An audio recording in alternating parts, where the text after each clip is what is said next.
the kindergarten where our daughter was caught on fire. My husband, Chris, rushed in without hesitation, but came out holding a stranger's little girl, Tina's dad. Did you get the wrong child? This is not your daughter. But my husband just held the little girl tightly, his eyes red with tears. In a flash, the face of my husband's first love crossed my mind. Later, our daughter was finally rescued by the firefighters. Her body was already charred and she had stopped breathing. Chapter 1. The hall was filled with the sound of sobbing. In the center was a photo of my daughter. Ah, it's such a pity, the child was only 5. And now, stop talking. I knew that everyone at this moment wanted to scrutinize my expression, to see how a mother like me was dealing with the devastating blow of losing her daughter. I heard the child was burned beyond recognition. How painful it must have been when she died. Every word felt like a sharp knife, stabbing into my chest. I thought I had no more tears left,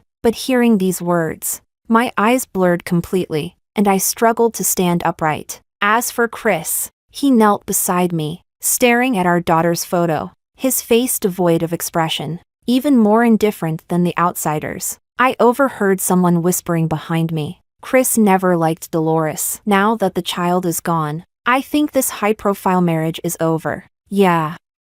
Dolores brought this on herself. She insisted on pursuing Chris to Mexico and then threatened him with the company. How can a forced marriage be happy? Chris and Flora were meant to be together. Now that the only child is gone, Chris will definitely divorce her. But the child was so young. You don't understand. For these powerful family marriages, the child is just a bridge to maintain the relationship. Now that the child is gone, Chris will definitely go back to his true love. Tears fell as I forced a smile. Yes. Back in college, Chris and Flora were in the spotlight. Although Flora's family was not wealthy, she was excellent in her studies and sweet in appearance, making her relationship with Chris sensational. Later, Chris was arranged by his family to go abroad, and Flora was warned by the Wynn family to stay in the country. I pursued Chris overseas and forced him into marriage with the promise of a family alliance. Everyone knew Chris loathed our marriage to the extreme. After our wedding,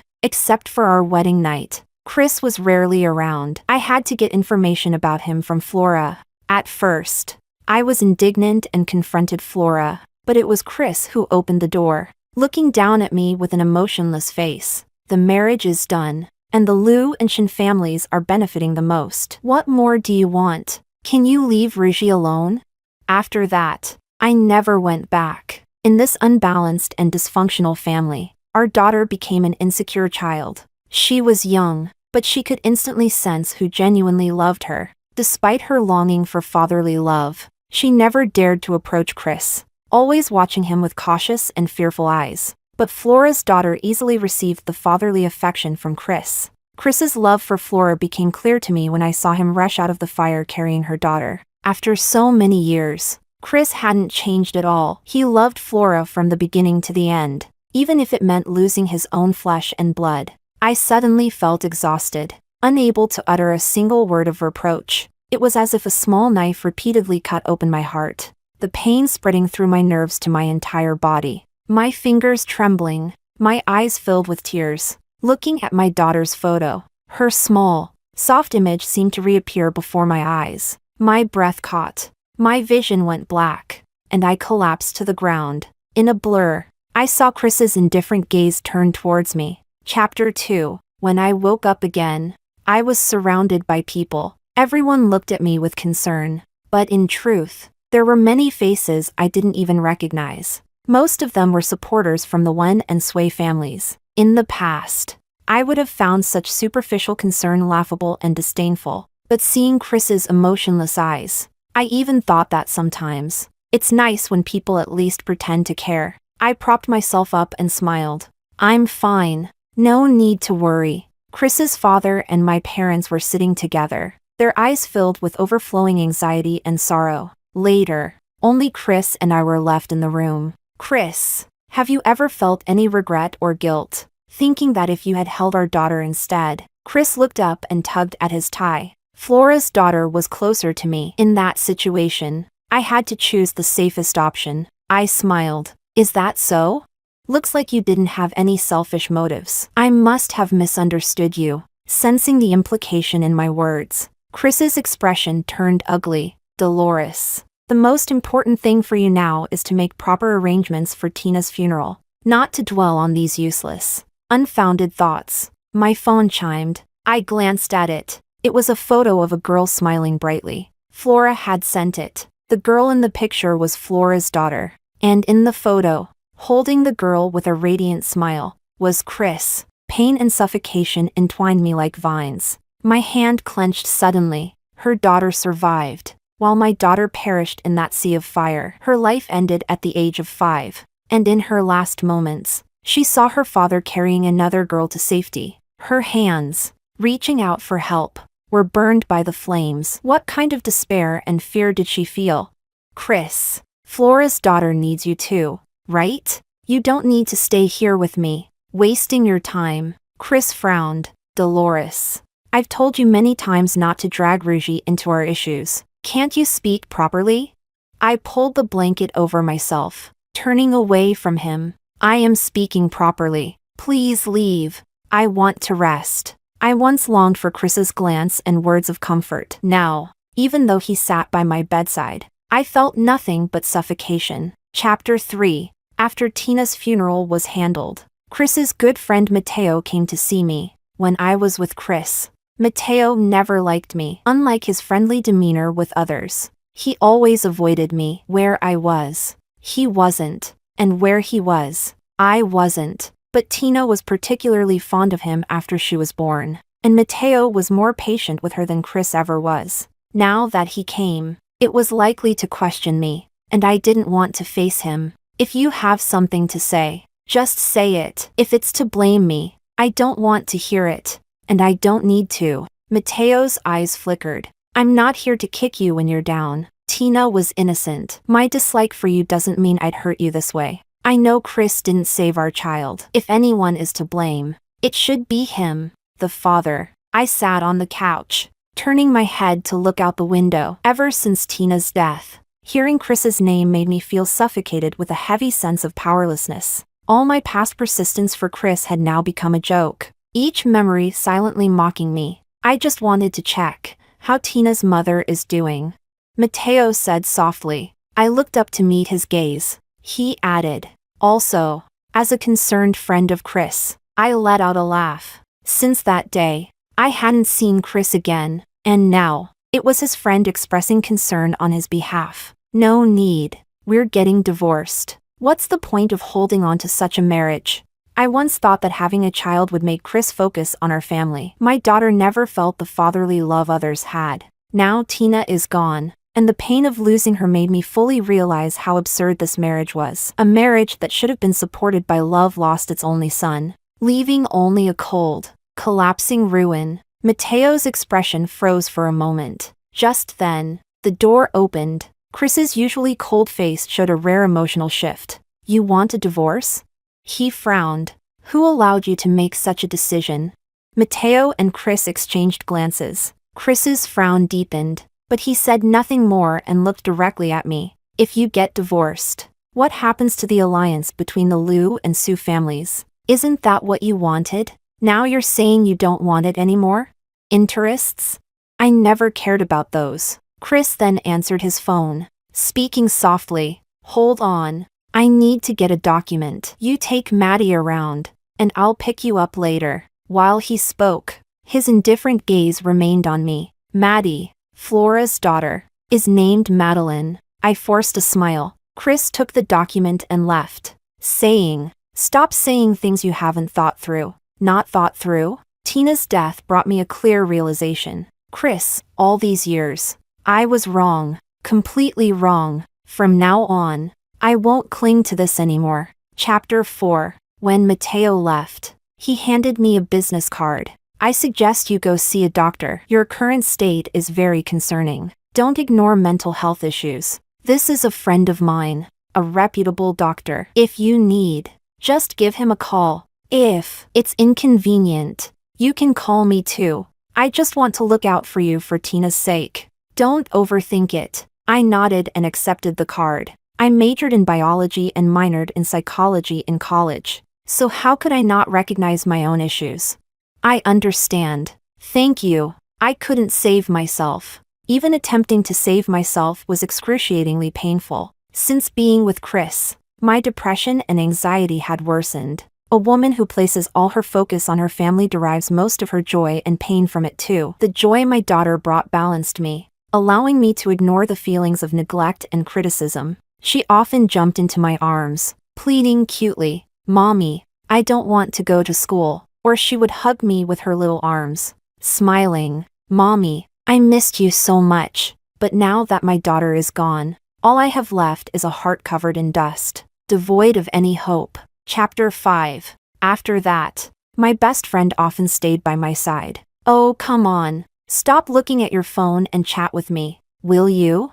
My best friend Alina hugged my arm and snatched my phone, hiding it behind her. I smiled softly. I just wanted to look at Tina's photos. Alina's smile froze for a moment. She lowered her eyes and then hugged me tightly. "Dolly, Tina wouldn't want to see you like this. Life will get better. Don't make her sad." After seeing Alina off, I picked up my phone again. I knew there was probably some news I shouldn't see. It would likely be about the so-called scandals of the wealthy, exposing the death of an heiress, accompanied by comments from netizens piling on. As I scrolled through my daughter's photos, a headline from an entertainment news alert caught my eye. Hashtag heiress's death, when heir reunites with first love hashtag. Hashtag heiress's death, when heir finds new love hashtag. The accompanying picture showed two figures walking side by side, very close. Flora's hand was clutching Chris's sleeve, her head tilted up. Looking at him, I had expected that Chris would go back to Flora after our child was gone,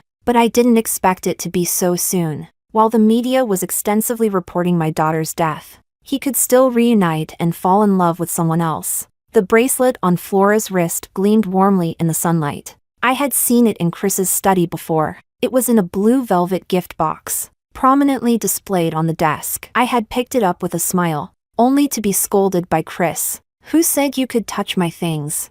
Dolores, how many times do I have to tell you why I married you? Don't you have anything else to do?" I closed the box and left the study without a word. So it was for Flora. I remembered when I first fell for Chris in college. I always liked to show my sincerity with money, almost obsessively pursuing Chris, high profile and flamboyant, always following him around. Back then, no one knew I was the heiress of the Sway family. Everyone just saw me as another wealthy suitor of Chris. I often tugged on his sleeve. "Chris, do you have plans for lunch? Let's eat together. My treat. Do your friends want to join?" I smiled at him. Chris would knock on my head. "Are you rich or something? Treating everyone like this?" I'd curl my lips. "If I run out of money, can you cover me?" At that time, I thought Chris genuinely liked me, so I let my feelings grow wildly. Disregarding any rumors about Flora, I arrogantly didn't see any girl around him as a threat. Later, Chris's attitude toward me became more impatient and cold. "Dolores, you should spend more time on yourself. After all, you'll have to take over your family's company someday, right?"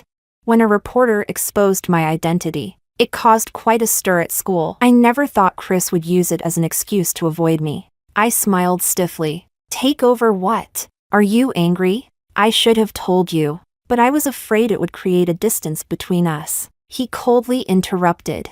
"I don't care about that. What I mean is, don't follow me around anymore." As I was about to follow him, Flora linked her arm through his. Flora naturally clung to Chris. With her academic excellence, looks, and gentle demeanor, they truly matched. "See, I told you. Flora is the one. Dolores is too strong-willed for Chris." "Yeah, Flora and Chris have known each other for a long time, right?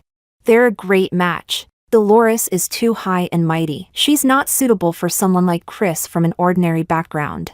I really thought it was my family that made Chris feel pressured. I explained myself endlessly, tried to please him in countless ways, but he remained cold towards me, until just before graduation. I met Chris at an auction within our social circle and realized he was actually quite wealthy. I never gave up on pursuing him. When I heard he and Flora would be separated, with him going to Mexico to study, I naturally pursued him relentlessly. I believed my sincerity could win his heart, or at least, Time would make him love me. In the end, I forced him into marriage with the lure of family benefits. Now, I should understand. Some things don't have a result just because you persist. My daughter's death woke me up.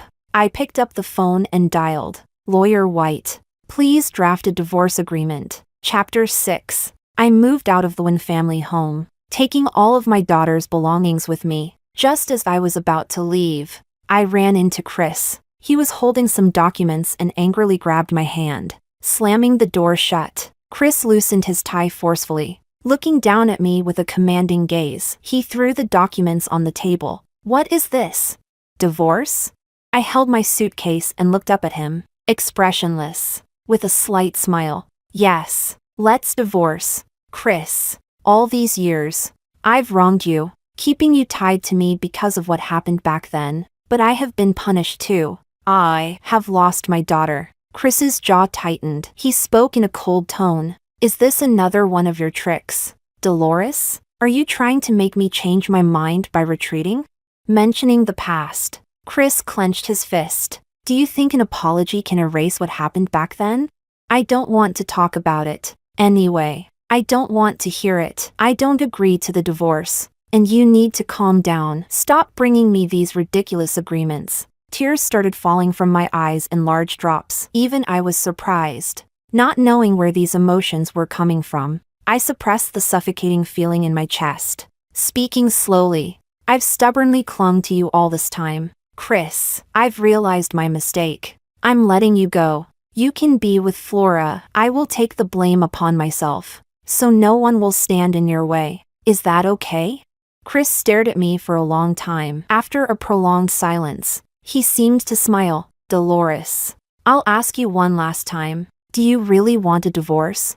I nodded without hesitation. Fine, divorce it is. I gave you a chance, Dolores. If you ever come back to me, I'll only look down on you. With sharp strokes, he signed the divorce papers and walked away. Chapter 7. Flora came to see me. She brought her daughter and carried a fruit basket. Dolores, long time no see. Indeed, it had been a long time since I went to Mexico with Chris. I hadn't seen Flora. Back then, when I heard people say that Chris liked Flora, I had gone to confront her. Flora, are you dating Chris?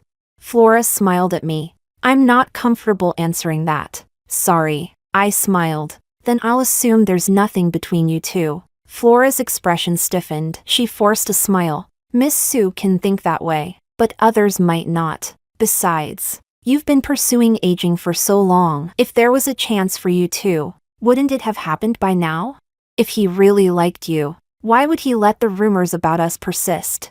I pretended not to catch Flora's insinuation. It doesn't matter. As long as you're not together, I still have a chance. Looking back, I remembered my arrogance and confidence back then. Now, it felt like a joke. Flora seemed to have shed her previously thin and frail appearance. Now, she looked radiant and well-nourished, like a well-tended indoor flower. All these years, even after marrying me, Chris hadn't stopped caring for her. I had been thoroughly wrong. Dolores, I mean no harm. I came to advise you. I looked at her daughter's innocent face and felt a sharp pain. If my Tina were alive, she would be just as sweet and lovely. Just say what you want to say. Flora. Flora tucked her hair behind her ear. I know losing your child is painful, but Chris is suffering too. You kept him by your side for so many years. It's time to let him go. She stroked her daughter's head, almost as if provoking me. Don't you get it?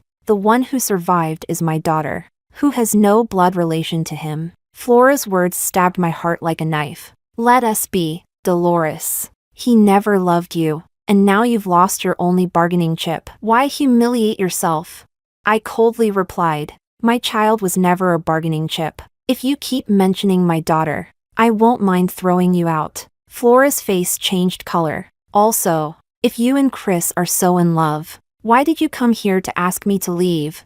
Flora clenched her fists, her face paling. But I won't delve into that. Chris and I will divorce soon. The papers are signed. You don't need to come to see me again. A smile finally appeared on her face. Watching Flora's departing figure, I let out a heavy sigh. I used to look down on her, But now, I felt like a clown in front of her. After all these years of fighting for Chris's love, I had to lose my daughter to realize how foolish it was to hold on to an impossible love. Chapter 8. After signing the divorce agreement with Chris, I immediately went abroad. I decided to settle down overseas. Coming with me was Mateo. I leaned against the railing, smoking heavily. The swirling smoke and the pain of coughing helped me forget my anguish. Why do you insist on following me? If you hate me, just say it directly. I don't have the strength to deal with you. Just leave me alone. Mateo looked at me quietly. He didn't speak for a long time. Finally, he seemed to murmur, "You know you're not okay, right? Why don't you see a doctor? Why did you leave your uncle and aunt and come here alone? What are you trying to do?" I smiled slightly. "What? Are you afraid I'll commit suicide?" Mateo's eyes filled with complex emotions, as if my words had touched a nerve. "Isn't that the case? Dolores, are you going to cling to this for the rest of your life? Is not having Chris's love going to destroy you? Have you forgotten how confident and spirited you used to be? Are you going to spend your whole life stuck on the love of one man, on a family that's long been broken? Family, but in that family, where is my daughter? If I don't hold on, who else will remember my daughter?"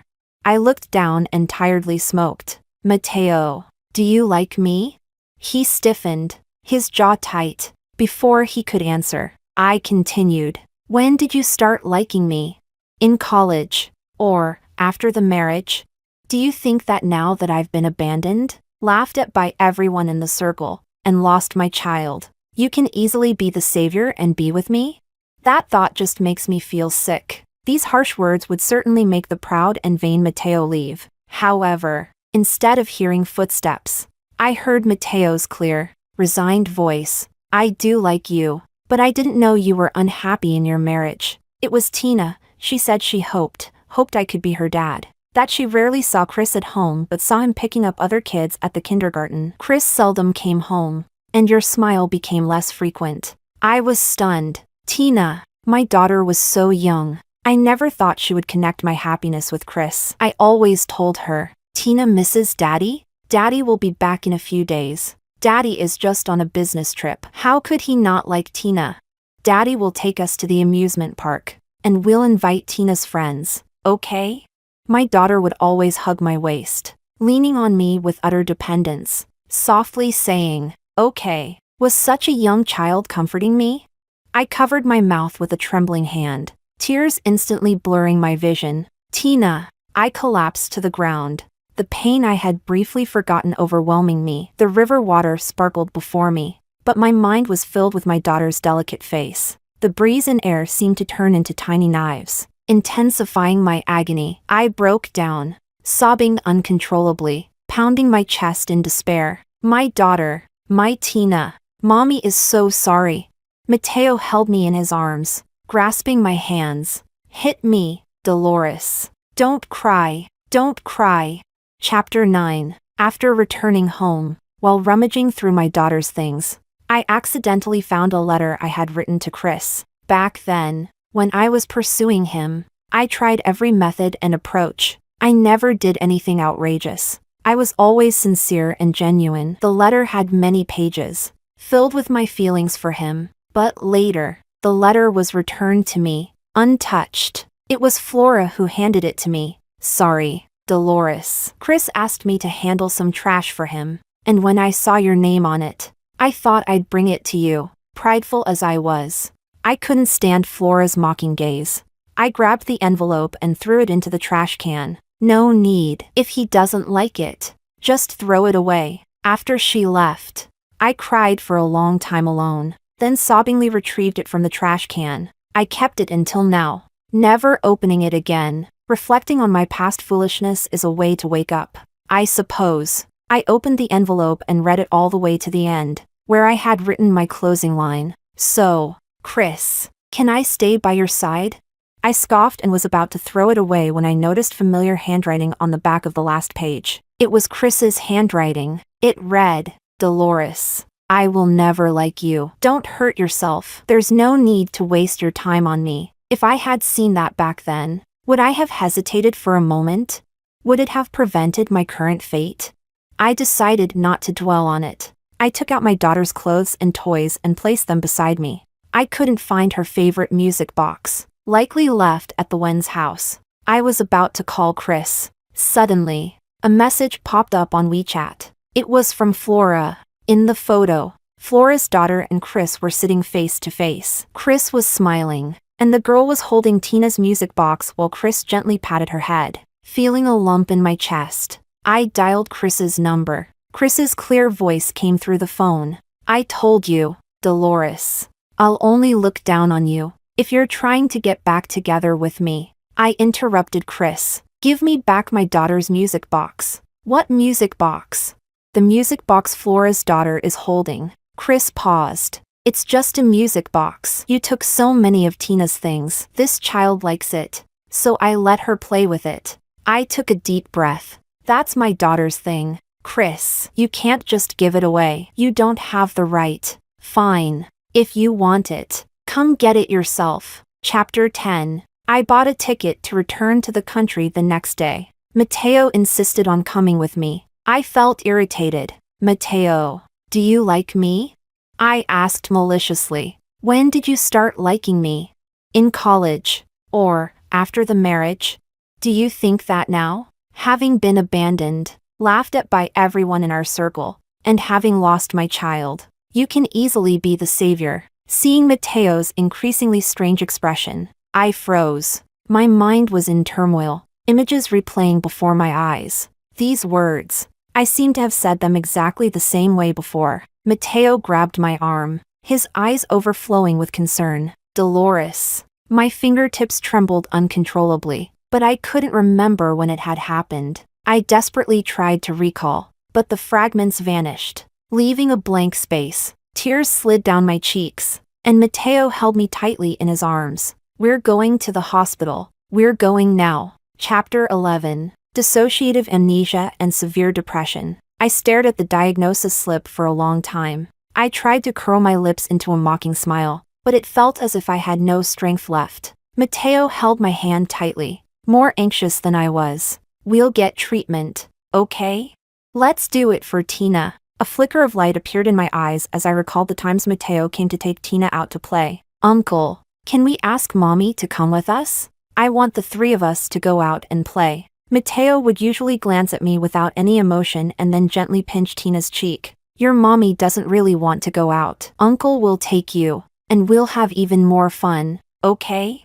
Back then, I never delved into Mateo's gaze. Now that I think about it, it seemed the same as before. His eyes always carried a hint of probing, nervousness, and gentleness. I nodded. Okay. Chapter 12. Dissociative amnesia was worse than I thought. That day, it was raining. Mateo and I were out for a walk. The light drizzle turned into a downpour, and we took shelter under a pavilion. In a daze, I suddenly remembered something and grabbed Mateo's hand. It's all your fault. You insisted on taking me out, and I forgot to pick up Tina. Mateo's expression froze, his eyes trembling for a moment. Dolores, where are you going to pick up Tina? I frowned and shook him off. What do you mean where? I brought Tina to Germany to play, and left her with the Smiths. Don't you remember? Mateo tightly gripped my hand, his face contorted with pain. Dolores, you're sick. Tina is gone.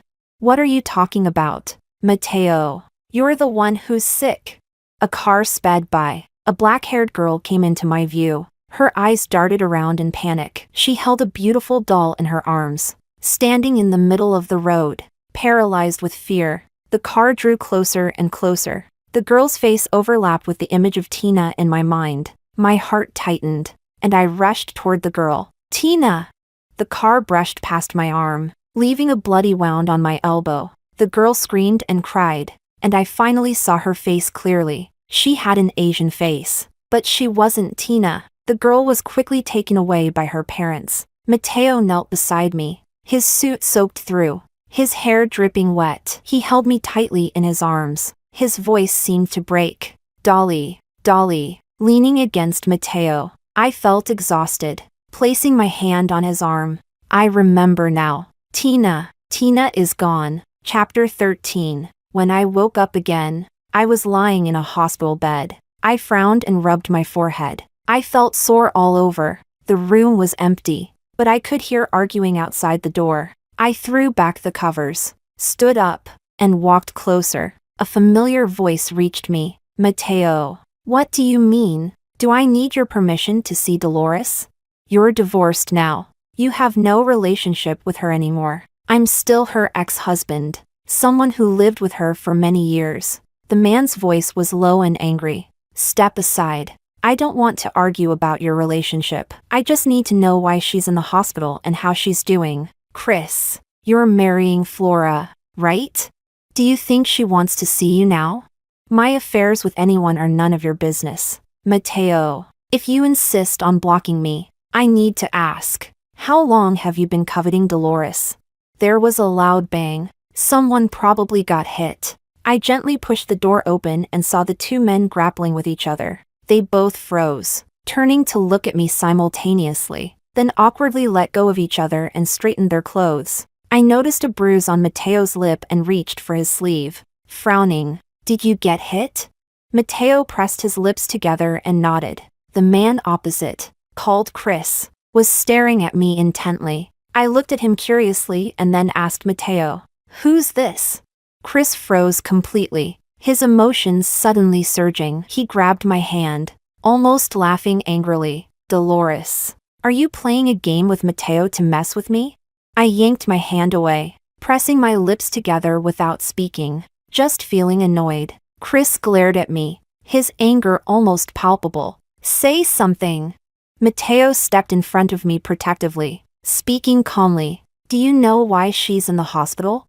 Chris stiffened abruptly. Dissociative amnesia. She forgets traumatic events. Chris. She's forgotten you but remembers me. Chris's pupils constricted, and he looked at me, his eyes fixed. How could she forget me? I interrupted their conversation. Mateo, accompany me inside. My back hurts a bit, probably from yesterday's impact. Mateo nodded. Chris grabbed my arm. Dolores, I'm not marrying Flora, and I didn't throw away the things you left at home. I can help you with your treatment. Anyway, I have less work recently. I kept our daughter's music box, waiting for you to come back. Without looking back, I entered the room. Sorry, I don't remember you now. Let's talk about this when I do. I knew the man behind me hadn't left. I felt his gaze on me like a thorn in my back, long and unrelenting. Chapter 14.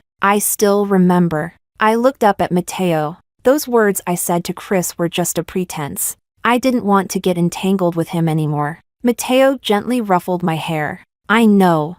I was stunned for a moment, then recalled Chris's expression earlier. After knowing about my illness, he seemed quite anxious. When we first got married, I would look forward to him coming home every day, but he was always spending time with Flora. I often pretended to be sick to trick him into coming back. All I got was, Dolores, just hold on. If you die at home, I'll just have someone carry your body out. Later, even if I was really sick, I wouldn't get a single concerned look from him. Only Tina would grasp my hand with her little fingers, pressing her soft cheek against mine, gently calling me mommy. Tears streamed down as I thought of Tina. All I felt was endless heartache and pain. What mother can live peacefully in the world after losing her daughter? I can't, and I don't know how to. Chapter 15. My amnesia and depression have somewhat improved, but I often dream about the day my daughter left. She cried for help in the fire, desperately calling for her father, only to watch her body burn and melt in the flames while her father carried someone else's daughter to safety. Tina used to love watching cartoons. The educational stories in them always made her ask many questions. She once asked me, Mommy, if I get sick, will you protect me? Our Tina won't get sick, but if you do, Mommy will definitely protect and take care of you. What about Daddy? Daddy will surely protect you too, no matter when. In the end, the scenes in my dreams would change, transforming into Tina laughing and jumping into my arms. But as soon as I reached out, she would suddenly disappear. I would wake up with a start, gasping for breath, tears streaming down my face. Tina, will you blame Mommy? It's Mommy's fault. I'm sorry, my dear. Chapter 16. Flora called me over a dozen times. I finally picked up. What's the matter? She sounded frantic and accusatory. Chris was in a car accident. I gripped the phone tightly. So what? What does that have to do with me? Do you want me to go see him? Flora took a deep breath. Dolores, I know you resent him for not being able to save your daughter, but now he's on the verge of death. If you have any conscience left, you should come back and see him. I didn't hit him. Even if I did, I wouldn't have that kind of conscience. But he went racing because he found out about your illness. He deliberately crashed into the mountainside, and he might not survive. There was a long silence on the phone. I could hear Flora's sobs on the other end. Dolores, I never should have fought with you. Chris never loved me. I frowned. Flora continued. Do you know why I could take advantage of the situation in college? Do you know why no matter how much you tried, you could never win Chris's love? Have you ever thought about your identity? Dolores, your mother once held the position of the company president. Did you know that? And the person who competed for the same position and died the same year was Chris's mother, Deborah. I tightened my grip on the phone. What do you mean? Are you saying my mother caused Chris's mother's death because of the job? Flora's voice was urgent. In any case, that's the reason Chris stayed by your side but always pushed you away. So, this was why Chris always thought I prioritized personal gain and would stop at nothing? He even believed our daughter was a tool I used to keep him. I suddenly found everything absurd. He's on the brink of death now. I hope you can come and see him. He's a victim too. He lost his mother when he was 14. Dolores, I abruptly interrupted. Flora, I never stopped Chris from revealing those secrets. Besides, I don't believe my mother would do something like that. Between Chris and me, it ended when my daughter left. If he ever loved me, then all of this was his own choice. No one forced him. Chapter 17. Later, Mateo brought me the music box. He also brought a letter from Chris. In the letter, he seemed like a different person. It was long, very long, as if he was afraid he would never have another chance to speak. I'm sorry, Dolores. The day of my car accident, Dad cried. He said I kept mentioning your name. After hesitating for a long time, he finally told me the truth about my mother's death. They were arguing. My mother wasn't paying attention, and she crashed the car, dying in the accident. I'm sorry, Dolly. I'm sorry. I could never come to terms with my mother's death, and I projected all those complicated emotions onto you. I love you. From the moment you approached me, from that moment on, my eyes were always on you, but I could never accept that I had fallen in love with you. So I kept tormenting you and myself. The day Tina left. I know this sounds like an excuse. I didn't see our daughter then. Flora's daughter was closer, and I saved her child. The reason I was always close to Flora was because my mother was once helped by her parents. Dolores, when I saw you sick and forgetting about me, an unprecedented fear and panic surrounded me. I couldn't accept you forgetting me. I'm sorry. I know that saying more is futile. This car accident is my way of atoning. I've lost my legs and will never be able to stand again. Would you turn back once more out of pity for me?